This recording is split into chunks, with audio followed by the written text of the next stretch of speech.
Right, listen up, blokes.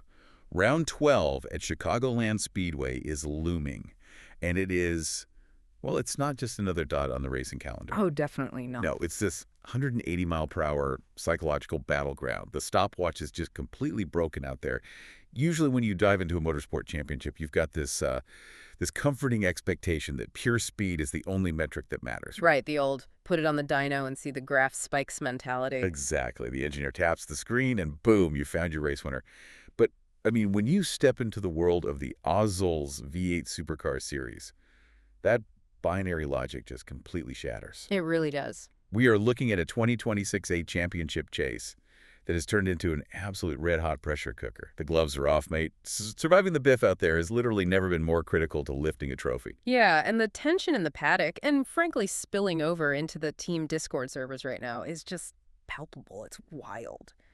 So our mission for today's deep dive is to cut right through all that noise. We're zeroing in on the driver narratives, the fierce racecraft, and just the intense championship pressure that's bubbling up from the grid, because at this stage in the season, the telemetry data, it really only tells half the story. Nearly half, honestly. Right. The rest is written in how these drivers are actually handling the immense mental load of a title fight. Yeah, but before we dig into the actual drivers, I am laying down the law for today's show. Uh-oh. Here it comes. Yeah, everyone listening, whether you're a fan or a driver currently sitting in the hauler, pay close attention.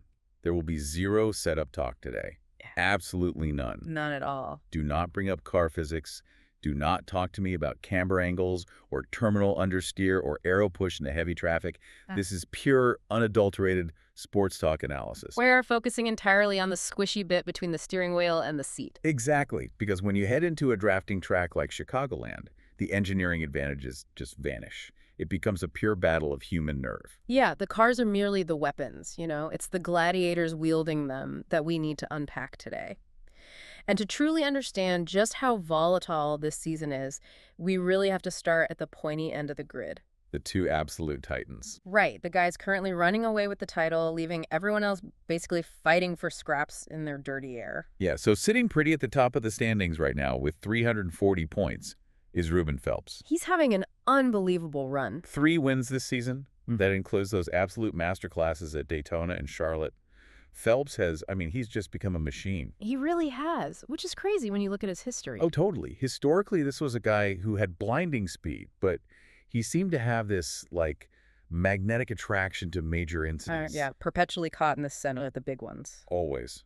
But this season, he has fundamentally evolved. He figured out how to maximize his points and just keep his nose clean. And what stands out to me about Phelps's evolution is the sheer discipline required to do that. To change your natural driving instincts like that. It's got to be incredibly hard. It is for an inherently aggressive driver to rewire his brain to prioritize survival over, a risky high-reward overtake. That's not easy. He isn't just getting lucky out there. He is actively reading the body language of the cars ahead of him. Okay, let's break that down for the audience, though. Yeah. Because we say reading body language, but what does the body language of a 3,000-pound race car actually look like at 180 miles per hour? Well, it really comes down to anticipating weight transfer before the car actually breaks traction. Okay. Phelps is out there looking 2, maybe 3 cars ahead. He's not watching the bumper of the car directly in front of him. Wait, really? No, he's watching the suspension load on the car in 3rd place in the pack. So if he sees that car twitch or, drop a wheel below the white line, he knows a correction is coming. I see. And he knows that correction is going to force the 2nd place car to lift, which causes an accordion effect down the line. By the time the wreck actually happens, Phelps has already trailed his brake pressure. He's adjusted his trajectory to just slip right through the smoke. He's reacting to the physics before the metal even bends. Exactly. That's incredible. But I am going to throw a bit of a poker analogy at you here. Lay it on me. Is Phelps just, like, catching incredible cards right now? I mean, you can read body language all day, but when a multi-car pileup happens 20 feet in front of you at full throttle, physics just takes over. Sure, there's always a risk. Right. So is he just riding this wave of probability, just folding his hand right before the table flips? Or has he genuinely mastered this new defensive racecraft? Because, mate, eventually probability catches up to you. Well, I'd argue he's counting the cards. Counting the cards. Yeah, look at the onboard footage from Charlotte. When the pack started getting really aggressive, Phelps intentionally backed out of the draft. I remember that, yeah. Yeah. He literally sacrificed half a second of track position just to buy himself reaction time. That isn't luck. That is a highly calculated risk profile. That's a good point. But the tension here, and this is the real story, is that he cannot afford to relax for a single corner, because sitting right behind him in the standings with 322 points is the defending champion. Gary Wellman? Gary Wellman. The man sporting the #1 on his door for a very specific reason. Exactly. And Wellman, he operates as the complete antithesis to that chaotic reactionary racing we were just talking about. Oh, 100%. He is the ultimate fuel-saving mastermind. He treats a V8 supercar race like a mathematical game of chess. Yeah, he just dictates the pace from the cockpit. Right. He forces other drivers to burn up their tires and their fuel trying to run him down while he's just smoothly hitting his numbers lap after lap. And look, Chicagoland is undeniably his chessboard. Yes. Let's remind the rest of the grid right now. Chicagoland is Wellman's territory. Oh, absolutely. He won here last season in a move that people in the Discord are literally still talking about. He completely outsmarted his own AI crew chief on the fuel calculations. It was brilliant. Which obviously makes him the heavy favorite for this upcoming race. Because everyone knows Chicagoland usually turns into a massive economy run. But how does a human driver actually beat a computer algorithm designed to calculate fuel consumption down to the millimeter? Well, it's fascinating, right? Because the AI calculates fuel based on static throttle maps and previous lap averages. Okay, so it assumes a standard racing line. Exactly. It assumes standard braking points. Right. But Wellman beats the computer by manipulating the slipstream in ways the AI just can't predict. How so? He drafts up right to the bumper of the car ahead, and then he lifts off the throttle 50 meters earlier than the standard braking point. Wow, 50 meters early. Yeah. He uses the aerodynamic toe of the leading car to just suck him into the corner, so he maintains his momentum while being completely off the gas. Oh, that's clever. He's saving like microliters of fuel per corner. But you multiply that over 100 laps, and suddenly he manages to bypass an entire pit stop. That is absurd. Right. The algorithm is screaming that the tank is empty, but Wellman's right foot knows there is just enough left in the lines to take the checkered flag. So Phelps relies on his eyes and reflexes, and Wellman relies on his brain and just manipulating the throttle map. Yep. But because these two guys are hoovering up literally all the available points through pure wins and strategic genius, it creates this massive vacuum behind them. It really does. Which brings us perfectly to segment 2, the chasers. The drivers sitting in 3rd, 4th, and 5th, right? And guys who need to step up. Yeah. Listen, consistency from the rest of the pack is officially dead. Oh, it's done. Safe podium finishes might look great on the mantle. They might be great for the ego. But they do not win you championships when the top 2 drivers are spraying champagne every single week. No, they don't. The drivers in 3rd, 4th, and 5th are backed into a corner by the mathematics of the standings right now. They are. They're forced to abandon the very driving styles that secured their spots in the top 5 to begin with. Yeah. Let's take Troy Davidson, for example. Yeah. Currently sitting in 3rd. They call him the silent assassin. The silent assassin. Which is funny because he was joking in the Discord recently, calling himself just a dumb farmer. I saw that. Just quietly reaping the points while everyone else complains about steward penalties. Nah. But farming podiums in V8 supercars, that is highly technical. You don't just magically finish 3rd 4 times by accident. No, definitely not. Farming podiums requires immense restraint because to run a safe race, you often have to run out of the optimal racing line to avoid all that aggressive battling happening ahead of you. Right, you're dodging the biff. Exactly. But running offline means you're picking up tire marbles, you're running in dirty air, which just degrades your tires way faster. So how does he do it? Davidson manages it by perfectly balancing his tire slip angle. He ensures he doesn't cook the rears even when he's forced into these really suboptimal track positions. Okay, but here is the harsh reality check for Troy. To actually win this title, he has to step out of Gary Wellman's shadow. Absolutely. You cannot win a championship by politely finishing in someone else's rearview mirror. He has got to stop surviving and start taking the checkered flag himself. Yeah, and the exact same critique applies to Perry Anastakis in 4th place. Oh man, Perry sitting on 281 points. The grid ghost. The grid ghost. I mean, Perry boasts the series' best 2.00 chaos average. The seas just literally seem to part for him on the track. It's uncanny. And he's also the bloke whose off-track hobby is like generating those AI podcasts for the Discord chats just to roast the rest of the grid. Which are hilarious, by the way. They are brutal. He predicted the Auto Club race would devolve into a dive bar brawl. Yeah. He was dead on. But, hey, surviving a bar brawl doesn't mean you own the bar. Well said. And right behind Perry is Matthew Raymond in 5th place. The Thief in the Night? Yep. The Thief has this fantastic ongoing rivalry with Anastakis, by the way. The banter between those two is relentless. It never stops. But Matty Ray is phenomenal at stealing those late race positions.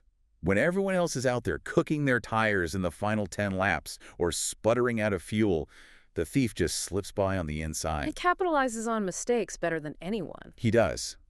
But he desperately needs to find pure, unadulterated pace.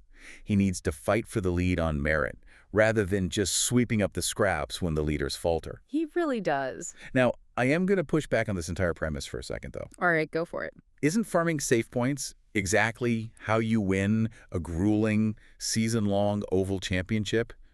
I mean, it's the classic tortoise and the hare scenario. Let the hares burn their tires to the cords, let them put each other in the wall.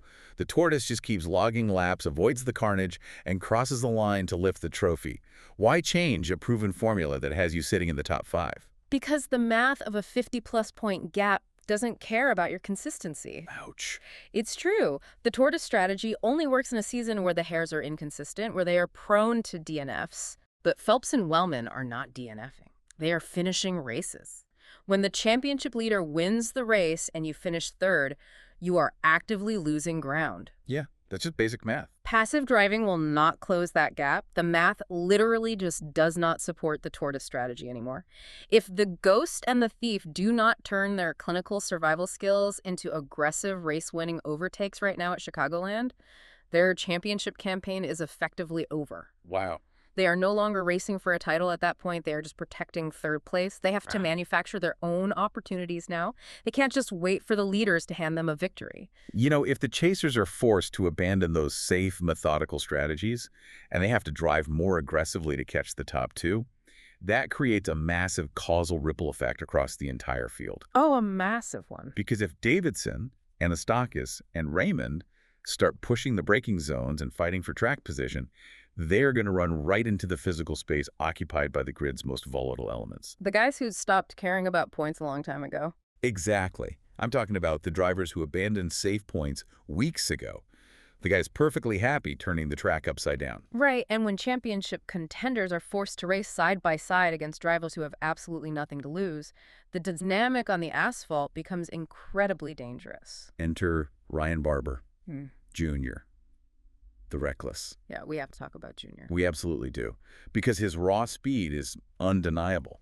The bloke can qualify on the front row almost anywhere on the calendar. Easily. But his aggressive, highly emotional driving style is completely torpedoing his championship hopes. Yeah. I mean, he just plummeted down to 6th in the standings due to that 5-point steward penalty for rough driving at Gateway. Yeah, and what is critical to understand here is how off-track emotions physically alter a driver's inputs on the track. Right. Junior season is rapidly becoming defined by retaliation and frustration. The Discord beefs are public record at this point. It is incredibly spicy in there right now. Extremely spicy. Accusations of intentional wrecking, retaliatory behavior. I mean, the whole hashtag Yves Quintanilloise drama that exploded last week. When you strap into a car feeling like you have a score to settle, you are driving with a red mist. You are no longer focused on hitting your apexes. And that red mist isn't just a metaphor. It literally changes the physics of the car. How so? Well, when a driver is angry, they tend to overdrive the corner entry. They carry way too much speed on the way in, which forces them to mash the brakes harder. Okay, yeah. That instantly raises the core temperature of the front tires. Then, to compensate for that sloppy entry, they smash the throttle too early on the exit, which spins up the rears and overheats them. So they're just destroying the rubber. Exactly. Okay. Within 5 laps, an angry driver has completely destroyed their tire grip. They just become a rolling hazard. And that makes Junior Barber the most dangerous car to be around if you are, say, Davidson or Raymond trying to navigate to the front of the pack. But Junior isn't the only wild card out there. We also have to factor in Sean Signore, the disruptor. The American Dream wild card. Yeah. Signori sent absolute shockwaves through the grid by taking back-to-back wins at Darlington and Texas. Nobody saw that coming. No one. And because he isn't fighting for the overall championship, his risk-to-reward ratio is completely skewed.